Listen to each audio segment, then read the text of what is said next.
avoid some of these face-to-face debates? I would imagine he is. You know, this is something interesting. If you go back and watch our debate in Arvada, when I got up to the podium at one point, I put out I showed the folks a piece of literature that Ed has been dropping on doorsteps in the district.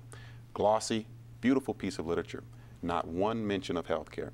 Now, if you remember, this was a monumental piece of legislation that he stood up on the floor of the House saying this was the best thing since sliced bread. And it was going to be great for America and great for our families. No one disagrees we need health care reform, but I found it to be less than genuous. In fact, very disingenuous that there would be not one mention of health care on this glossy piece of literature he's sharing with voters. I think that's very telling. He and his friends, Nancy Pelosi and the rest of the Democrats in Congress, are running away from this health care takeover because they are realizing that costs are going up. It's not going to provide better care to people, and ultimately, it's a government takeover of our health care system. Bring it over to the first congressional. I'm sure Diana DeGette has been meeting you at every opportunity to get on the stump and take you on head on a debate, right? I was actually finally in the same room with her last week. For the first time? First time at a forum, and she had initially said through her campaign that she agreed to a debate. She's having a hard time finding any available dates or venues that are appropriate. We continue to ask. She's a busy lady. She's got a lot to do, I guess, writing 2,000-page legislation that nobody reads and nobody understands, and I guess that takes a lot of your time.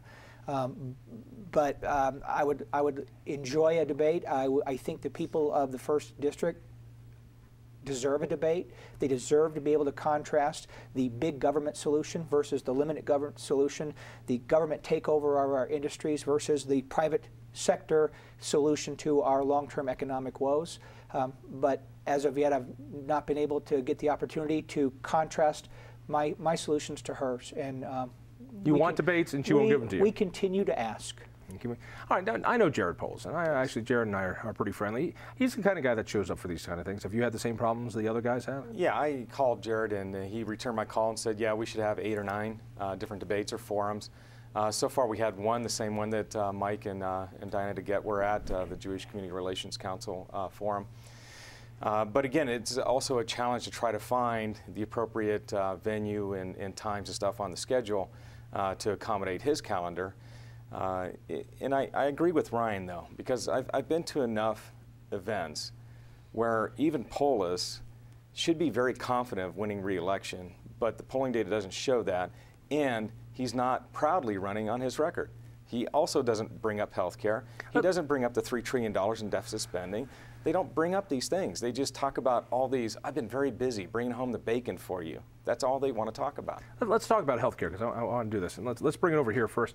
This, not since April, has any federal elected official run an advertisement saying that I'm proud that I voted for Obamacare. And it would be self-serving for me to say that Amendment 63 would stop D.C. and you should vote yes on Amendment 63 but that would be inappropriate.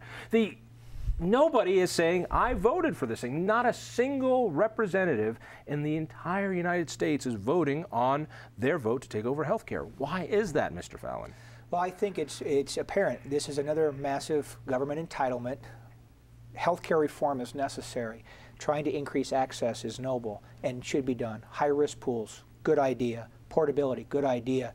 But the healthcare legislation forgot how to pay for it. And so they gave us dishonest answers. They sent it through Congress based on lies that we were going to be able to fund this with Medicare savings and with cost effectiveness. The numbers just don't work. And we're already seeing healthcare costs are going up, that access is actually more difficult because doctors are quitting taking Medicaid and Medicare. So even though you have your piece of paper, you have nowhere to go. And long term, if you look at the Massachusetts model, this is going to slowly push out the private sector when they can't afford to do healthcare business, and it's going to drive it toward quasi-government agency, and suddenly we're heading toward that single-payer system that nobody in America wants. And the swing vote in the House of Representatives was a lady named Betsy Markey, who first voted against it, knowing that if she voted for it, it could cost her job.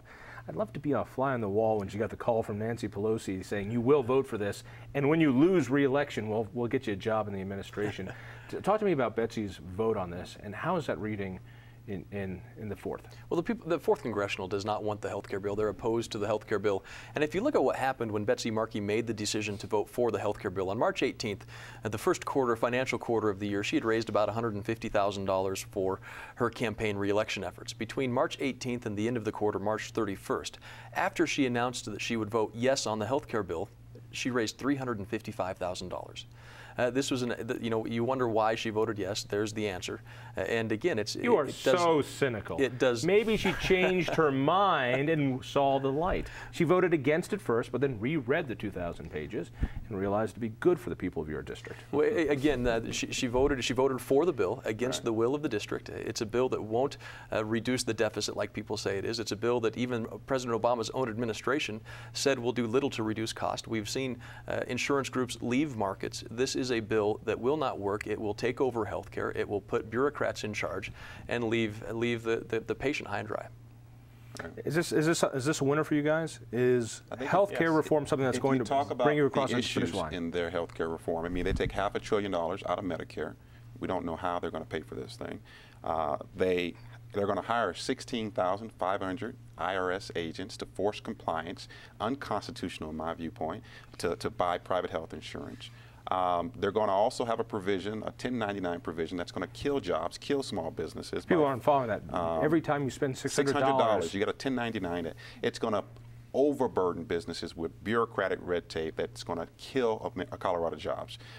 These provisions, when you talk about the provisions, they lose that battle. Everyone around this table, Mike hit it on the head, Cory, Stephen, we want health care reform. We want people to have access to quality care, more affordable care, and there are better free market solutions out there that will do that, and we need to have that conversation, and we will have that conversation in the next Congress. Let's talk a little bit about the issue that I think is also driving folks crazy, and that's debt.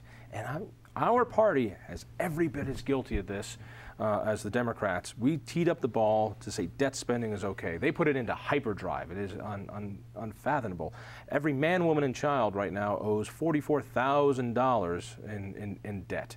Is this an issue that resonates? Do people get this? And is that one of the reasons we're going to see a huge Republican year? Yes. If you don't mind, I'd go back to the health care because I have a different angle on that in my race than anybody else. And that's because Jared Polis has invested in Bridge Health, as you're aware of, John, which is a medical tourism company. Not only was he invested in when the debate started on this, he doubled his investment in this company during the debate. And Jared Polis is essentially betting against quality health care in this country at affordable prices, because it's when you're seeking better health care at cheaper prices, you seek out medical tourism services to go somewhere else other than the U.S. to get medical procedures done. One of his big investments is because he knows people will be escaping the United States to get the health care they want. Exactly. Very, very cynical of him.